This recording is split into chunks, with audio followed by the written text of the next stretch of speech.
إن الحمد لله نحمده ونستعينه من يهدي الله فلا مضل له ومن يضلل فلا هادي له وأشهد أن لا إله إلا الله وأن محمد رسول الله صلى الله عليه وعلى آله وسلم تسليما كثيرا أما بعد أعوذ بالله من الشيطان الرجيم إن الذين يكفرون بالله ورسله ويريدون أن يفرقوا بين الله ورسله ويقولون نؤمن ببعض ونكفر ببعض ويريدون أن يتخذوا بين ذلك سبيلا أولئك هم الكافرون حقا وأعتدنا للكافرين عذابا مهينا۔ محترم سامعین گرامی، السلام علیکم۔ آپ کے سامنے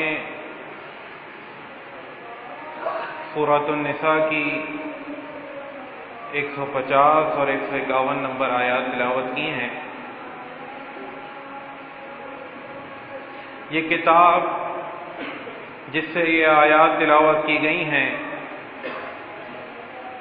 اس لاریب و بے عیب کتاب کو اللہ تبارک و تعالی نے اپنے بندے محمد رسول اللہ صلی اللہ علیہ وسلم پر نازل فرمایا۔ جیسا کہ سورہ محمد کی آیت نمبر 2 میں اس کی وضاحت بھی کر دی کہ نزل علی محمد وهو الحق من ربهم، کہ یہ ہم نے محمد پر نازل فرمائی ہے یہ کتاب، اور یہ تمہارے رب کی طرف سے حق ہے۔ اور یہ کتاب اللہ کے بندوں کے زندگی کا معیار طے کرتی ہے کہ کس معاملے میں انہوں نے کیا کرنا ہے، کس دعوت پر لبیک کہنا ہے اور کن چیزوں سے پرہیز کرنا ہے۔ اور یہی وہ فرقان ہے جو یہ بتلاتا ہے کہ کیا حق ہے اور کیا باطل ہے، اور انسانوں میں کس کی اطاعت کرنی ہے اور کس حد تک کرنی ہے۔ اور اس مضمون کو ایسی تکرار کے ساتھ کتاب اللہ میں بیان فرمایا گیا کہ 8 مقامات پر، 8 مختلف مقامات پر یہی بات کہ جہاں اللہ نے اپنی اطاعت کا حکم دیا، وہیں اس کے ساتھ رسول اللہ صلی اللہ علیہ وسلم کی اطاعت کا بھی حکم دیا گیا کہ اطیعوا اللہ و اطیعوا الرسول۔ اور نہ صرف یہ کہ اطاعت، بلکہ یہ بھی بتلا دیا گیا کہ اگر رحمت کے طلبگار ہو تو پھر یہ کام کرنا پڑے گا کہ اطیعوا اللہ والرسول لعلکم ترحمون، کہ اللہ اور اس کے رسول دونوں کی اطاعت کرنی پڑے گی تاکہ تم پر رحم کیا جائے، اور جو نہیں کرے تو پھر بتلا دیا کہ اطیعوا اللہ وَأَطِيعُوا الرَّسُولَ وَلَا تُبْطِلُوا أَعْمَالَكُمْ، کہ اللہ کی اطاعت کرو اور اس کے رسول کی اطاعت کرو اور اپنے اعمال کو برباد نہ کرو۔ اور دوسرے مقام پر اس انداز میں کہ فَإِن تَوَلَّوْا فَإِنَّ اللَّهَ لَا يُحِبُّ الْكَافِرِينَ، اگر یہ روگردانی کریں تو پھر اللہ کافروں سے محبت نہیں کرتا۔ اور یہ قرآن ہی ہمیں یہ بتلاتا ہے کہ جب باہمی تنازعات درپیش ہوں تو پھر ایسی صورت میں کیا کیا جائے کہ فَإِن تَنَازَعْتُمْ فِي شَيْءٍ فَرُدُّوهُ إِلَى اللَّهِ وَالرَّسُولِ إِن كُنتُمْ تُؤْمِنُونَ بِاللَّهِ وَالْيَوْمِ الْآخِرِ، کہ اگر تمہارے درمیان کوئی تنازع درپیش ہو تو پھر اس کو اللہ اور اس کے رسول کی طرف پلٹانا ہے، اگر تم اللہ اور یوم آخرت پر ایمان رکھتے ہو۔ ایمان کے ساتھ مشروط ہے، ایمان نہیں رکھتے تو پھر تمہارے اوپر کوئی قید نہیں ہے، ایمان رکھتے ہو تو پھر ہر تنازع کا حل اللہ اور اس کے رسول کی طرف پلٹانا ہے۔ ذالک خیر و احسن تاویلا، اور اللہ اور اس کے رسول کی طرف جب پلٹاؤ گے تو پھر یہ بہترین راہ ہے اور بہترین تعویل تم یہاں سے پالو گے۔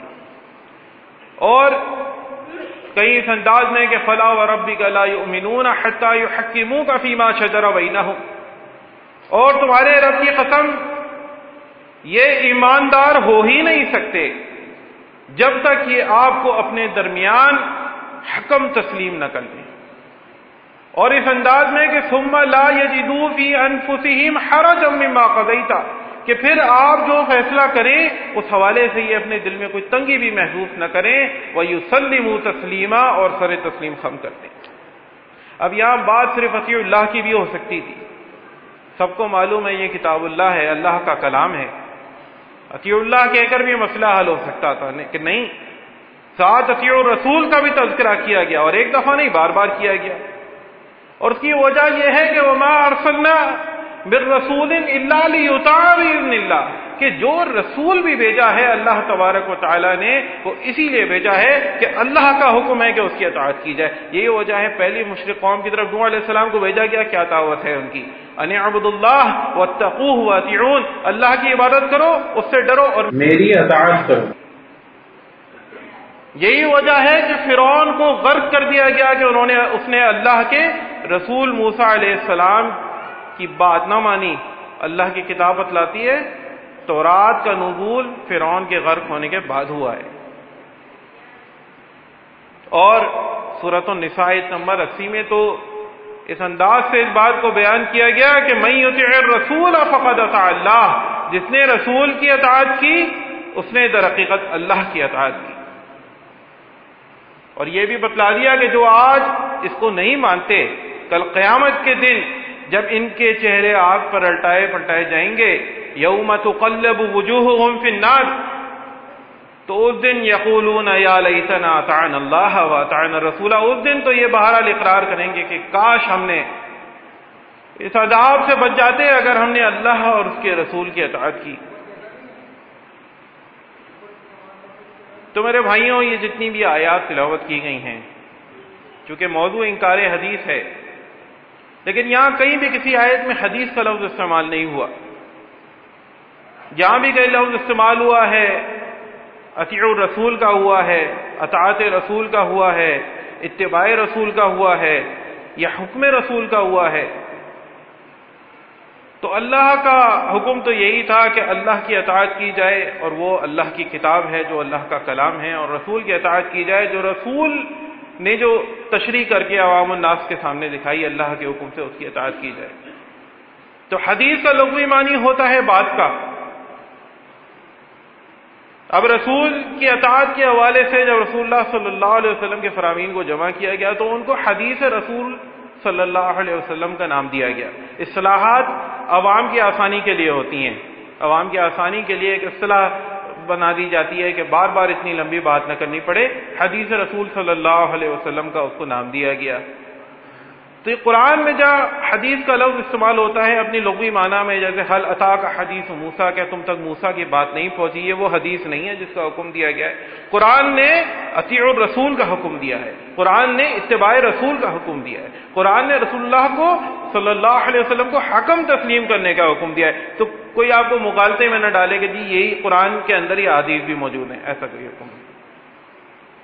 اور اس کے بعد جب حلت و حرمت کی بات آئی کہ حلال اور حرام یہ کہاں سے لیا جائے، تو وہاں بھی قرآن نے یہ بات بتلا دی کہ الذین یتبعون الرسول الامی الذی یجدونہ مکتوبا عندہم فی التوراۃ والانجیل، سورہ اعراف 157 نمبر آیت میں، کہ وہ لوگ جس نبی کی پیروی کرتے ہیں، نبی الامی، بے پڑھے لکھا رسول۔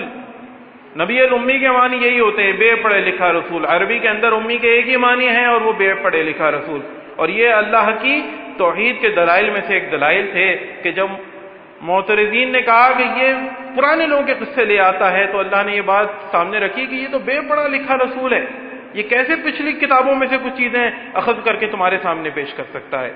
تو اس کے ایک ہی معنی ملتے ہیں، اس کے علاوہ کوئی اور معنی نہیں ملتے۔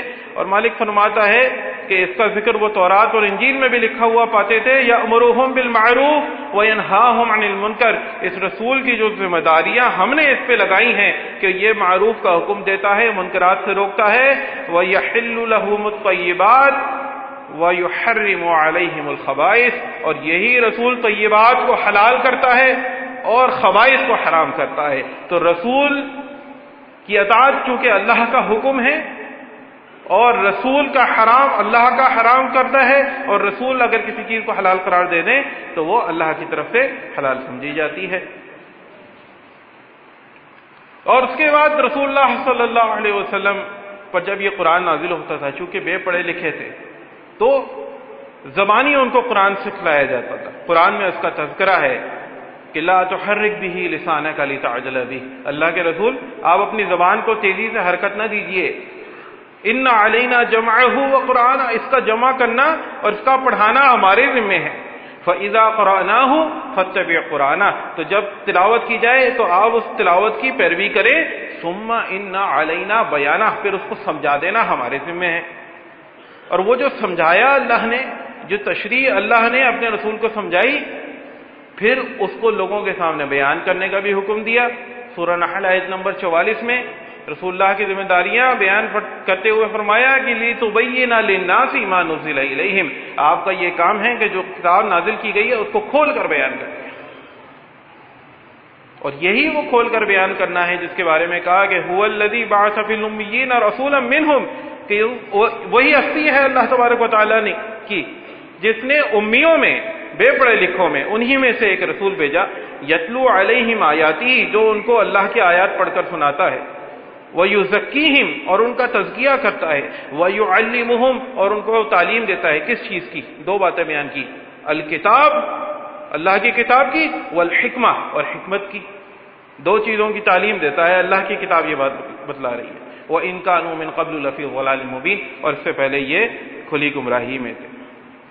تو میرے بھائیوں، یہ اللہ کی کتاب کی آیات ہے، اور ان کو ماننا اور ان کے اوپر ایمان بنانا یہی اصل توحید ہے. وگرنہ خود صاف توحید تو ابلیس کے پاس بھی تھی کہ اللہ کے حکم کا انکار کر دیا اور دلائل پیش کیے. اور اللہ کو جو توحید مطلوب ہے وہ یہ ہے کہ جو چیز اور جیسے اللہ نے نازل فرما دی اس پر آمنا و صدقنا کہا جائے. اور یہی وجہ ہے، یہی سارے احکامات صحابہ کے سامنے تھے جبھی وہ ہر سوال لے کر بارگاہ رسالت مآب صلی اللہ علیہ وسلم میں پیش ہوتے تھے. اور اب چونکہ شریعت نے یہ بتلا دیا تھا کہ انک میت وانہم میتون، اللہ کے رسول، یا آپ کے دشمنوں کو بھی موت آئے گی اور آپ بھی قضاء الہی پر اپنے خالق حقیقی سے جا ملیں گے. تو پھر نبی علیہ السلام کے زندگی کے اندر ہی ان کے جو فرامین تھے ان کو لکھنے کا کام شروع کر دیا گیا. خطبہ حجۃ الوداع لکھا گیا. اس کے علاوہ اور جو احکامات نبی علیہ السلام دیتے تھے وہ وقتاً فوقتاً لکھ لیے جاتے تھے. بقایا عربوں کا حافظہ اتنا بہترین تھا کہ وہ سینہ بسینہ بھی معاملہ چل رہا تھا. اور نبی علیہ السلام کی وفات کے بعد ابو بکر صدیق رضی اللہ عنہ اور پھر عمر رضی اللہ عنہ کا جو دور آیا ہے اس میں اللہ تبارک و تعالیٰ نے بہت فتوحات عطا فرمائی اور مملکت اسلامیہ بہت زیادہ وسعت پا گئی. اسلام دور دراز تک چلے گیا. لیکن چونکہ خلیفہ اتنا مضبوط تھا اور ایک ایسا شخص خلیفہ تھا اس وقت مسلمانوں کا کہ جس کا راستہ شیطان چھوڑ دیتا تھا، تو اس وقت اسلام کے خلاف سازشیں پنپ نہ سکی. لیکن جیسے ہی وہ ایک دروازہ جو توڑا گیا، جو رسول اللہ کی پیشن گوئی تھی کہ یہ خیر کا دروازہ توڑا جائے گا، اور عمر رضی اللہ عنہ کو شہید کیا گیا. اور اس کے بعد آپ دیکھیے کہ عثمان رضی اللہ عنہ کا دور آیا، لیکن اس کے بعد کبھی مرکز ملت مضبوط نہیں ہو سکا. عثمان رضی اللہ عنہ کے دور میں سازشوں کا ایک جو سلسلہ جاری رہا تو وہ انہوں نے بھانپ لیا اور انہوں نے پھر جمع و تدوین احادیث کا کام سرکاری سطح پر شروع کیا. فردن پہلے ہی ہو رہا تھا، اپنے اپنے مجموعے احادیث کے شائع ہو رہے تھے. صحیح بخاری کی جب یہ تکمیل تک 25 تقریباً احادیث کے مجموعے لکھے جا چکے تھے اس سے پہلے. تو عثمان رضی اللہ عنہ نے پھر یہ کام شروع کیا جمع و تدوین احادیث کا. اب یہ ہے، آپ دیکھیے کہ اس کے بعد کے تاریخی حالات کے عثمان رضی اللہ عنہ کو بھی شہید کر دیا گیا اور علی رضی اللہ عنہ کو بھی شہید کر دیا گیا. تو مرکز ملت میں وہ مضبوطی نہیں رہی ہے. اب کیا ہوا ہے کہ جب بیرونی سازشیوں کو موقع ملا تو انہوں نے یونانی فلسفیوں کی کتب کا عربی میں ترجمہ کرنا شروع کیا. اب یونان چونکہ منطق اور فلسفے کی آماجگاہ تھا تو وہاں سے پھر یہ منطق اس وقت آیا ہے دوسری صدی ہجری کے آغاز میں. اور سب سے پہلا جو اس حوالے سے منکرین حدیث کا فرقہ جو وجود میں آیا ہے وہ معتزلہ کا تھا. واصل بن عطا اور عمر بن عبید الجامی، انہوں نے یہ، اور اس کے بعد خوارج نے بھی یہی طرز عمل اپنایا ہے کہ پہلے احادیث سے انکار شروع ہوا کہ جی اس حدیث کو ہم نہیں مانتے، یہ تو اس آیت سے ٹکراتی ہے، اس حدیث کو ہم نہیں مانتے۔ اللہ کے رسول شارع قرآن تھے، وہ کیسے قرآن کے خلاف بات کر سکتے ہیں؟ اصل میں یہ ہو رہا تھا کہ اب فلسفہ آ گیا تھا، اب میری عقل میں ایک بات نہیں بیٹھ رہی تو میں اس کو قرآن کے خلاف قرار دے کر اس کو انکار کر دیتا ہوں۔ اور لیکن معاملہ یہیں تک نہیں رکا، پھر قرآن کی آیات کو بھی ایک دوسرے سے متصادم قرار دیا جانے لگا۔ اور منکرین حدیث کے حوالے سے یہ بات ہمیشہ ذہن میں رکھ لیں، اور آپ چاہیں تو مشاہدہ کر لیجئے گا کہ ان کا آغاز انکار حدیث سے ہوتا ہے لیکن اختتام انکار قرآن پہ ہوتا ہے، اور یہ لازمن ہوتا ہے، یہ لازمن ہوتا ہے۔ لیبل بہت اچھا ہوتا ہے لیکن اندر کی پروڈکٹ بہت خطرناک ہے، اور لیبل ایسا ہوگا کہ آپ کہیں گے کہ یار قرآن کو صحیح ماننے والے یہی لوگ ہیں۔ تو اس کے بعد ان کو چونکہ علم کی بالغی کا دور تھا، سنجیدہ لوگ اس وقت رہتے تھے اور علم و تعلیم کے اوپر کام ہوتا تھا، اور مسلمان علم کا حصول کو اپنا فرض بھی سمجھتا تھا، تو ان کا وہاں پہ جواب دیا گیا، اور یہ سمجھ لیں کہ دوسری تیسری صدی میں یہ بالکل نیست و نابود ہو گئے، ختم ہو گئے، تاریخ کے اوراق میں گم ہو گئے، ان کو کوئی نظر نہیں آتے تھے۔ اور یہ سلسلہ 13ویں صدی ہجری تک چلا ہے، اور 13ویں صدی ہجری میں خلافت عثمانیہ کا جو زوال کا وقت ہے، اس وقت پھر یہ معاملات دوبارہ شروع ہوئے، پہلے عراق سے، پھر برصغیر کے اندر سر سید احمد خان اور مولوی چراغ علی، اور مصر کے اندر محمد عبدو، یہ شروع میں انہوں نے انکار حدیث کا کام شروع کیا، اور اس کا لیبل بھی شروع میں بڑا اچھا تھا کہ جی اسلام پہ جو اعتراضات ہیں ہم ان کے لاجیکل جوابات دیں گے مستشرقین کو، لیکن یہ ہے کہ پھر وہ اسلام ہی تبدیل ہوتا چلا گیا۔ اس کے بعد مولوی عبداللہ چکرالوی نے، کیونکہ سر سید احمد خان کھل کر حدیث کا انکار نہیں کرتے تھے، لیکن یہ ہے کہ وہ نظریات انہوں نے ایسے ہی پیش کیے کہ بالکل اسلام کو بےمانی کر دیا، لیکن عبداللہ چکرالوی وہ شخص تھا پہلا برصغیر کے اندر جس نے پھر یہ بات کھل کر کہی کہ کیا ہے حدیث، میں نہیں جانتا کسی حدیث کو، حسبنا کتاب اللہ، ہمارے لیے کتاب اللہ کافی ہے۔ اور وہ جو کتاب اللہ کہہ رہی ہے اطیعوا الرسول، وہی کتاب اللہ تو کہہ رہی ہے اطیعوا الرسول، وہی کتاب اللہ تو کہہ رہی ہے کہ رب کی محبت چاہتے ہو تو رسول کی اتباع کرو، وہی کتاب اللہ تو کہہ رہی ہے کہ وما كان لمؤمن ولا مؤمنة اذا قضى الله ورسوله امرا ان يكون لهم الخيرة من امرهم، کہ کسی مومن یا مومنہ کا یہ کام نہیں کہ جب اللہ اور اس کا رسول کسی چیز کا فیصلہ کر دیں تو وہ اپنا اختیار بھی سمجھے، لیکن در حقیقت کتاب اللہ اپنی مرضی کے مطابق۔ اور اس کے بعد 19ویں صدی عیسوی اور 13ویں صدی ہجری کے بعد پھر یہ اور عبداللہ چکرالوی ہے، ان کو اتنی پذیرائی نہیں مل سکی اس وقت عوام میں، پھر احمد الدین امر تسری، انہوں نے ان کے سلسلے کو آگے بڑھایا، اسلم جراج پوری نے آگے بڑھایا، اور پھر چودھری غلام پرویز آئے، یہ اس کے بعد ایک معروف شخصیت ہیں، کیونکہ یہ پہلے والوں کو بھی اتنی پذیرائی نہیں ملی۔ چودھری جو ہے وہ غلام احمد پرویز آئے، اور علامہ شبلی نعمانی، یہ وہ شخصیات تھی جنہوں نے انکار حدیث پر کافی کام کیا۔ احمد پرویز کا سلسلہ آج تک کچھ نہ کچھ چل رہا ہے، اہل قرآن کے نام سے، کہیں قرآن اکیڈمی کے نام سے ان کے ادارے بنے ہوئے ہیں۔ تو اس کے علاوہ بھی دیگر بہت زیادہ شخصیات ہیں جن میں تمنا حمادی اور حشمت علی لاہوری جو ہیں وہ مشہور ہیں۔ ڈاکٹر غلام جیلانی برق، یہ ایک جو میری معلومات کے مطابق واحد ایک ایسی منکر حدیث معروف شخصیت ہے جنہوں نے بعد میں توبہ کر لی۔ انہوں نے پہلے کتاب لکھی ہے، اور اس کے بعد جب ان کی کتاب کے جواب میں کتاب لکھی گئی تو پھر انہوں نے کتاب حرمت حدیث کے اوپر لکھی، اور بالکل نہ صرف یہ کہ توبہ کی بلکہ بتلایا کہ میں غلطی کے اوپر تھا اور یہ سارا معاملہ ہے، اور کتاب اللہ کا یہ حکم ہے، اور یہ لازم و ملزوم ہے کہ قرآن اور احادیث جب بھی ذکر ہوتا ہے احادیث رسول صلی اللہ علیہ وسلم۔ اور ماضی قریب میں حمید الدین فرائی صاحب، جن کا یہ سلسلہ یہ جو جاوید احمد غامدی کی صورت میں چل رہا ہے، فکر فراہی، اس کو ایک مسلک کا درجہ بھی دیا جاتا ہے، اور المورد کے نام سے یہ ایک پورا ادارہ ہے۔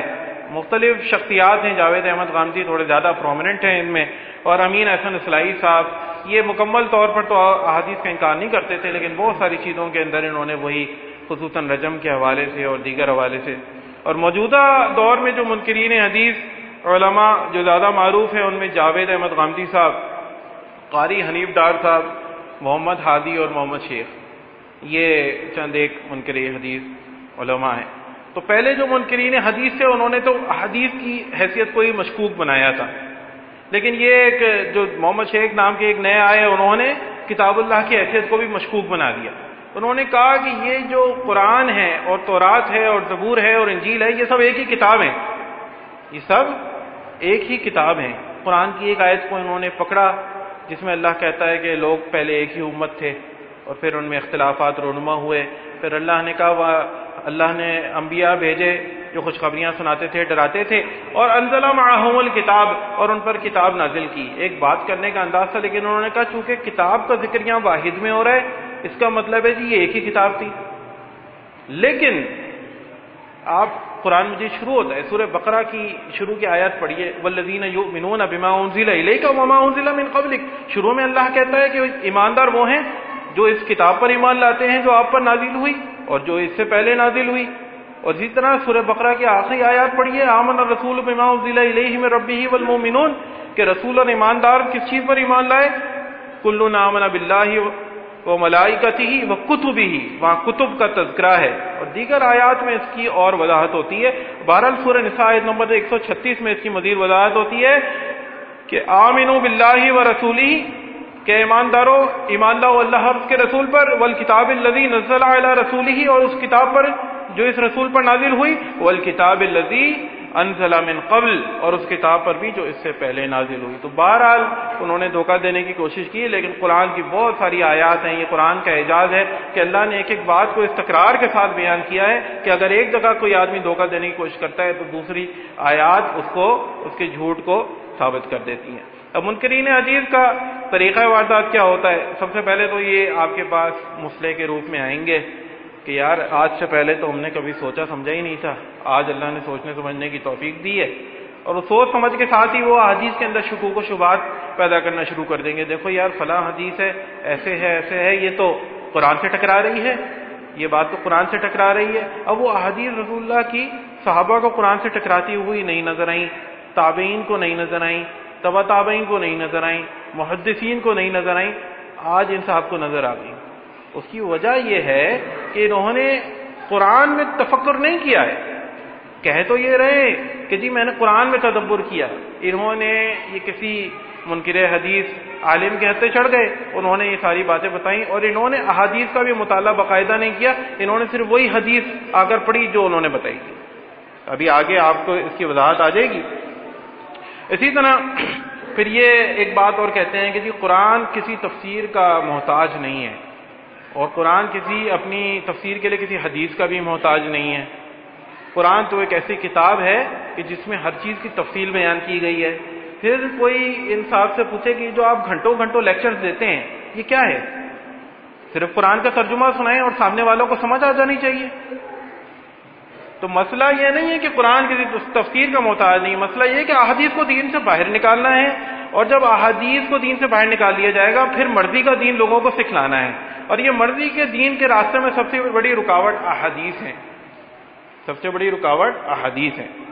آپ یہ دیکھیے کہ جب احادیث کو دین سے باہر نکال دیا گیا تو پھر کیا ہوتا ہے؟ غامدی صاحب نے 1998 میں جو ماہنامہ اشراق ان کا شائع ہوتا ہے اس میں سنتوں کی فہرست شامل کی جو 40 تھی، اور اس کے بعد 2002 اپریل کے مجلے میں سنتوں کی فہرست شامل کی جو 27 تھی، یعنی چند سالوں میں 13 سنتیں نکل گئی ہیں۔ آگے جیسے ایسے چلتے جائیں گے شاید ایک آدھ رہ جائے گی۔ تو یہ ہوتا ہے کہ جب احادیث کو نکال دیا جائے تو پھر من مانی کا دین ہوتا ہے، اور لیبل اوپر یہ لگا ہوتا ہے کہ جی قرآن میں تفکر کیا جا رہا ہے، حقیقت میں ایسا کچھ بھی نہیں ہوتا۔ اسی طرح آپ صرف ایک مسئلہ لے لیں، صلاح، اللہ کہتے ہیں نا اقیم الصلاح، جگہ جگہ کہتا ہے۔ اب آپ یہ دیکھ لیجئے کہ منکرین حدیث جو اپنے آپ کو اہل العدل والتوحید کہتے ہیں کہ ہم عدل کرنے والے ہیں، ہم عقل کا استعمال کرنے والے ہیں، جتنے فرقے ہیں صلاح کے معنی سب کے علیحدہ علیحدہ ہیں۔ ایک صاحب نے صلاح کے معنی دیے کہ جی صلاح کے لغوی معنی کولہ لانا، انہوں نے کہا کہ جو فوجی پریڈ کر رہے ہوتے ہیں یہ بھی صلاح، حالت صلاح میں ہوتے ہیں، جو ایکسرسائز ہو رہی ہے یہ بھی صلاح ہے۔ ایک صاحب نے معنی دیے کہ جی صلاح کے لغوی معنی ہوتے ہیں نیکی، تو دن میں کوئی 5 نیکیاں کر دیں، آپ 5 غریبوں کو 5 کپ چائے پلا دیں یا 5 لوگوں کو کھانا کھلا دیں تو یہ 5 صلوات ہو گئیں۔ پھر ایک صاحب نے یہ بتلایا، وہ ہمارے پاس پروگرام میں آئے تھے رگ برج میں، انہوں نے کہا کہ جی صلاح کا مطلب ہے کمیونیکیشن، میں آپ سے بات کر رہا ہوں، یہ میں حالت صلاح میں ہوں۔ لیکن بات فوراً ذہن میں آئی کہ اللہ کہتا ہے اذا قمتم الی الصلاۃ، جب وضو کا حکم دیا کہ جب تم صلاح کے لیے کھڑے ہو تو بھائی پھر تو بات کھڑے ہو کے کرنی چاہیے. آپ جگہ جگہ پھنسیں گے. جب اپنی مرضی کے معنی کریں گے تو جگہ جگہ آپ پھنسیں گے. پھر تو ہر بات سے پہلے وضو بھی کرنا چاہیے کیونکہ قرآن کا حکم ہے کہ صلاح سے پہلے وضو کیا جائے. اور اسی طرح پھر یہ محمد شیخ صاحب نے انہوں نے کیا نظریہ دیا کہ نہیں صلاح ایسے ہی ہے جیسے ہم پڑھتے ہیں. تو کہا بھئی احادیث کو تو آپ کہانیاں قرار دیتے ہیں, کیسے معلوم ہوگا کہ یہ صلاح کا طریقہ کیا ہے؟ انہوں نے کہا جی قرآن میں اللہ کہتا ہے وَاتَّخَذُوا مِن مَقَامِ إِبْرَاهِيمَ مُصَلًّى, مقام ابراہیم کو مصلی بناؤ. تو اس کا مطلب ہے کہ وہاں جو صلاۃ پڑھی جا رہی ہے وہ بالکل صحیح طریقے کی ہے. تو جیسے صلاۃ خانہ کعبہ میں پڑھی جاتی ہے ویسے ہی پڑھی جائے گی. تو بھائی آپ کبھی امام کعبہ سے یا وہاں کے کسی آپ متوّع سے جا کے کوئی بھی مسئلہ پوچھیں گے وہ فوراً حدیث کوٹ کرے گا. تو وہ تو صلاح کو لے رہے احادیث سے, اور آپ احادیث کا انکار کرنے کے بعد وہی صلاح وہاں لے رہے. اور قرآن میں اللہ نے کہیں یہ بات نہیں کی ہے کہ وہاں سے صلاح کا طریقہ لو, بلکہ ایک سادہ سی بات ہے کہ مقام ابراہیم کو صلاح کی جگہ بناؤ. مصلی جائنماز ہمارے یہاں بھی عام مستعمل یہ لفظ ہے, لیکن یہ جو بات اس سے جو مسئلہ اخذ کیا گیا یہ نہ کتاب اللہ کے اندر ہے نہ سنت رسول سے اس کا ثبوت ملتا ہے, بلکہ وہی ہوا کہ حدیث سے ہٹانے کے بعد اپنی تشریح ایک انہوں نے کر دی ہے. ابھی وہ کہتے تھے کہ جی قرآن کی تفسیر کرنا شرک ہے, قرآن کی تفسیر کرنا شرک ہے, یہ نظریہ دیا, اور پھر اس کے بعد یہ خود بھی تفاسیر کی جا رہی ہیں. اسی طرح سر سید احمد خان نے بھی قرآن کی تفسیر لکھی, اسی طرح چودھری غلام احمد پرویز نے بھی قرآن کی تفسیر لکھی, اسی طرح امین احسن اصلاحی نے بھی قرآن کی تفسیر لکھی ہے. تو مسئلہ ان کا یہ ہے کہ جو یہ دعویٰ کرتے ہیں اس کے خود خلاف ہے. منکرین حدیث کا یہ معاملہ ہے کہ جو دعویٰ یہ کرتے ہیں خود ہی اس کے خلاف کرتے ہیں. اور آپ یہ دیکھ لیجئے کہ حدیث کے بغیر قرآن کی تشریح نہیں کی جا سکتی. جیسے پہلے بتلا دیا گیا کہ اللہ نے اپنے رسول کو قرآن کی تشریح بتلائی, اور اللہ کے رسول صلی اللہ علیہ وسلم نے وہ تشریح امت کو بتائی جس کو احادیث رسول صلی اللہ علیہ وسلم کہا جاتا ہے. اور اگر آپ ان کو نکال دیں تو قرآن کی ان گنت آیات ایسی ہوں گی جن کی آپ معنی نہیں جان سکتے, جن کی آپ تشریح نہیں جان سکتے. مثال کے طور پہ وَأَقِیمُوا الْحَجَّ وَالْعُمْرَةَ لِلَّهِ, اللہ کے لیے حج اور عمرہ کرو.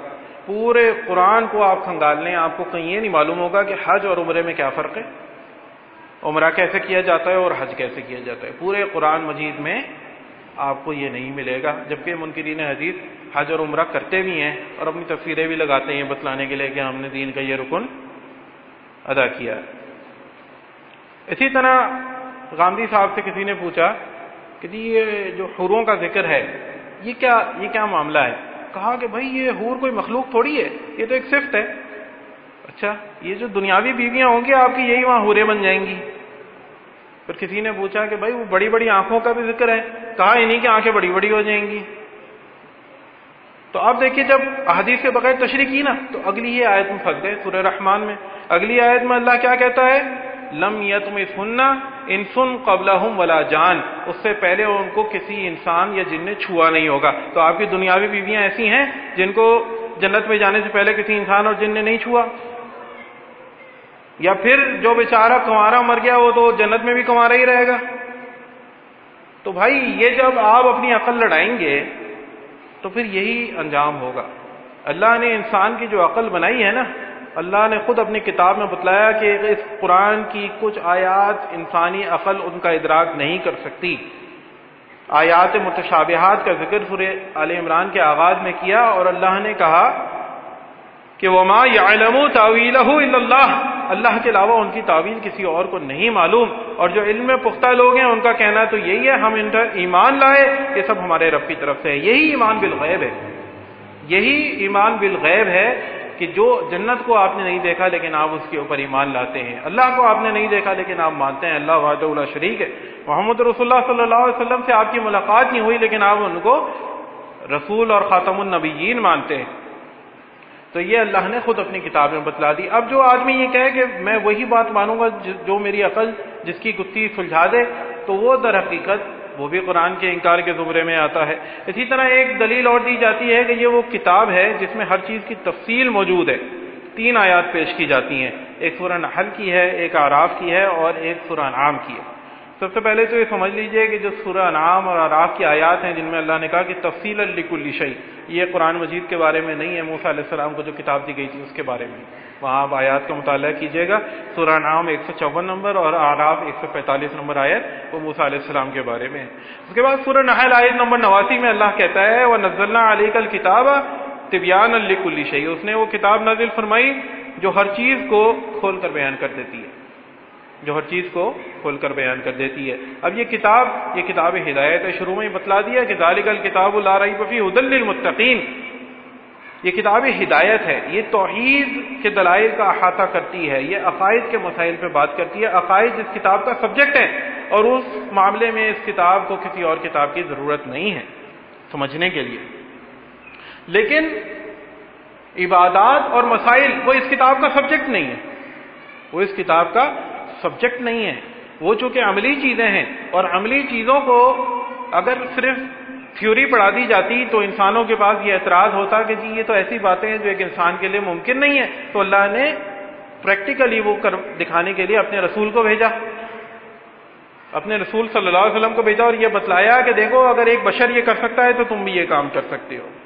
اسی وجہ سے اطیعوا اللہ و اطیعوا الرسول دونوں کا حکم دیا گیا کہ کتاب سے جب تمہیں ہدایت مل جائے تو اس کے بعد پھر زندگی کا مینول کیا ہوگا، وہ یہ ہے کہ اللہ کے رسول کی اتباع کرنی پڑے گی، اور یہی بات بیان فرمائی لقد کان فی رسول اللہ اسوۃ حسنہ، کہ بہترین نمونہ ہے رسول اللہ صلی اللہ علیہ وسلم کی زندگی میں تمہارے لیے۔ تو یہ کتاب عقائد کے تمام معاملات کو کھول کر بیان کر دیتی ہے، مشرکین کے جو اعتراضات تھے ان کا جواب دیتی ہے، یہود و نصارہ نے جو غلط عقائد اپنے مذاہب کے اندر شامل کر لیے تھے ان کا جواب دیتی ہے۔ یہ اس کتاب کا سبجیکٹ عقائد ہے اور یہ اس حوالے سے ہی ہر چیز کو کھول کر بیان کرتی ہے۔ بقایا اگر آپ یہ سمجھتے ہیں کہ جی یہ کتاب ہر چیز کی وضاحت کر دیتی ہے، تو پھر یہ منکرین حدیث سے یہ سوال ہے کہ کیا انہوں نے اس کے علاوہ دنیا کی کسی اور کتاب کا مطالعہ نہیں کیا؟ پھر تو ہر چیز اسی میں ہونی چاہیے تھی، کیمسٹری کے سارے قوانین، فزکس کے سارے قوانین، میتھمیٹکس کے سارے کلیے سب کچھ اسی میں ہونے چاہیے تھے، اگر تو آپ اس کو حکم عام لے رہے ہیں۔ لیکن اگر آپ ایسا نہیں کرتے تو بھائی صرف اس کا اطلاق احادیث رسول پہ کیوں کرتے ہیں آپ؟ یہ کتاب ہی تو کھول کر بیان کرتی ہے کہ اگر اللہ کی محبت چاہتے ہو تو رسول کی اتباع کرو، یہ کتاب ہی تو بتا رہی ہے۔ اس کتاب سے ہی تو پڑھا جبھی تو حدیث رسول صلی اللہ علیہ وسلم کا جو ہے پورا ایک اہتمام کیا گیا ان کو محفوظ کرنے کا۔ اور وہی نقطہ جو بار بار کہ یہ کتاب ہر چیز بیان کر رہی ہے، پھر بھی آپ لوگ تفاسیر لکھ رہے ہیں، پھر بھی آپ لوگ کتابیں لکھ رہے ہیں، جب اس کتاب نے ہر چیز بیان کر دی ہے تو پھر ان ساری چیزوں کی کیا ضرورت ہے؟ تو یہ بات سب سے پہلی چیز بہت اہم نقطہ ہے، یہ جان لیجئے کہ یہ قرآن کلام اللہ ہے، یہ کتاب اللہ جو ہے یہ کلام اللہ ہے، اللہ کی طرف سے وحی ہے، اور اللہ کی وحی اس کتاب کے علاوہ بھی ہے، اور اس وحی کے شواہد دیکھیے احادیث رسول صلی اللہ علیہ وسلم سے تو میں آپ کو دلائل اس وجہ سے نہیں دے رہا کیونکہ یہ مقدمہ ایسے لوگوں کا ہے جو حدیث رسول صلی اللہ علیہ وسلم کو تو ماننے سے انکاری ہے، اس وجہ سے وہاں سے دلائل دینے کا فائدہ نہیں ہے، دلائل صرف قرآن مجید سے دیے جا رہے ہیں۔ اب یہ قرآن مجید کے اندر ہی بہت سی آیات ایسی ہیں جن سے یہ معلوم ہوتا ہے کہ اللہ نے وہ حکم نازل کیا لیکن وہ اس کتاب کا حصہ نہیں۔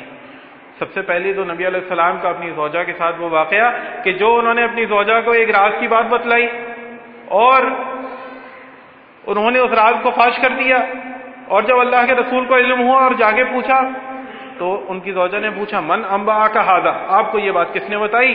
اللہ کے رسول نے کہا نبأنی العلیم الخبیر، مجھے علیم الخبیر رب نے یہ خبر دی ہے، وہ خبر کتاب اللہ میں موجود نہیں۔ اسی طرح سورہ بقرہ میں کہا الحج اشہر معلومات، حج کے مہینے معلوم ہیں، لیکن پورے قرآن میں وہ مہینے نہیں لکھے ہوئے کہ کون سے مہینوں کے اندر حج کیا جاتا ہے۔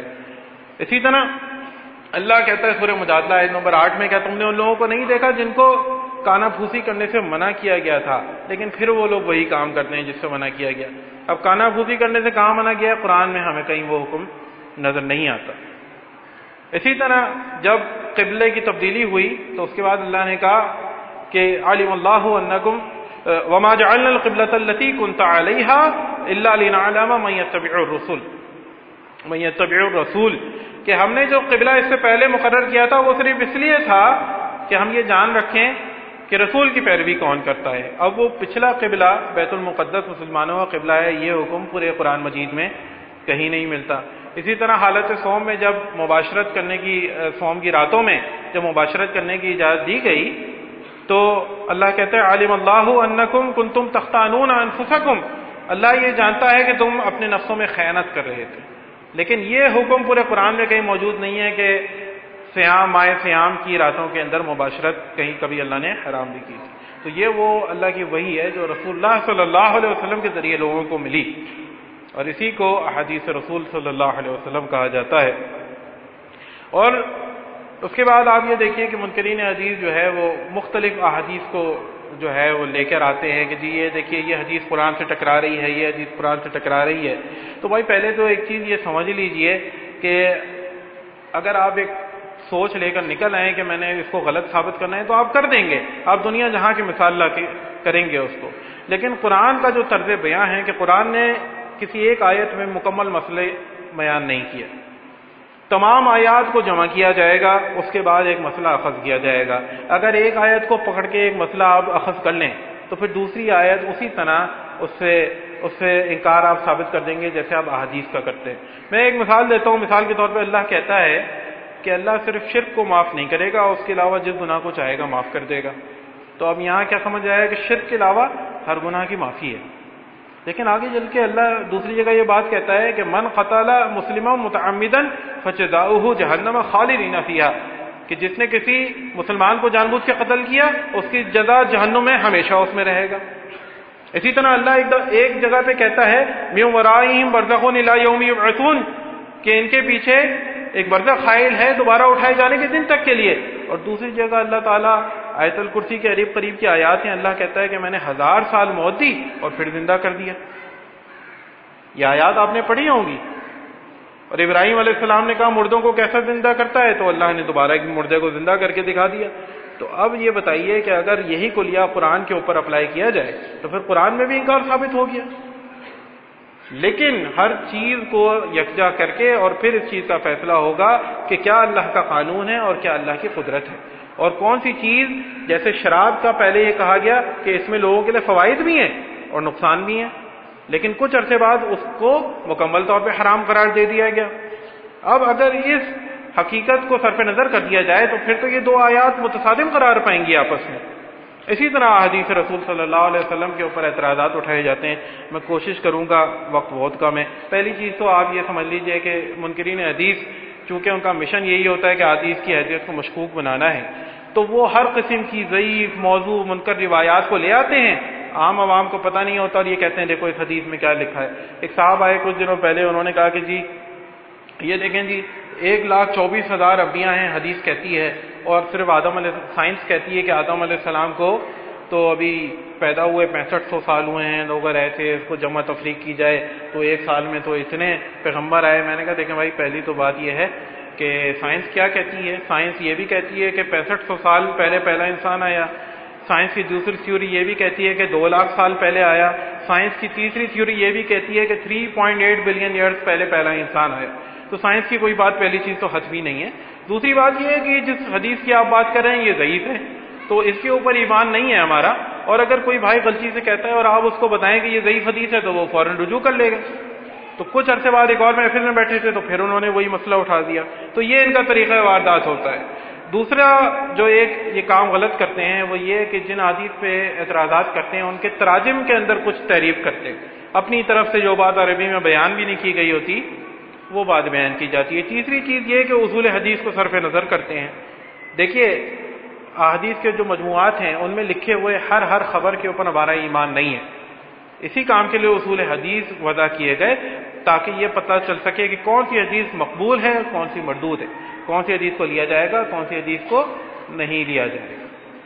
اسی طرح ایک حدیث پیش کی جاتی ہے کہ جی اللہ کے رسول صلی اللہ علیہ وسلم کے پاس جو ہے وہ چند لوگ آئے، وہ بیمار ہو گئے، دوسری جگہ سے ہجرت کر کے آئے، اور اللہ کے رسول نے ان کو کہا کہ جاؤ فلاں جنگل میں جاؤ، اونٹوں کے باڑے میں جا کے اونٹوں کا پیشاب اور دودھ ملا کر پیو، جہاں جب تک کہ تمہارا نفس بہتر ہو جائے، جب تک کہ تمہارے نفس کی اصلاح ہو جائے۔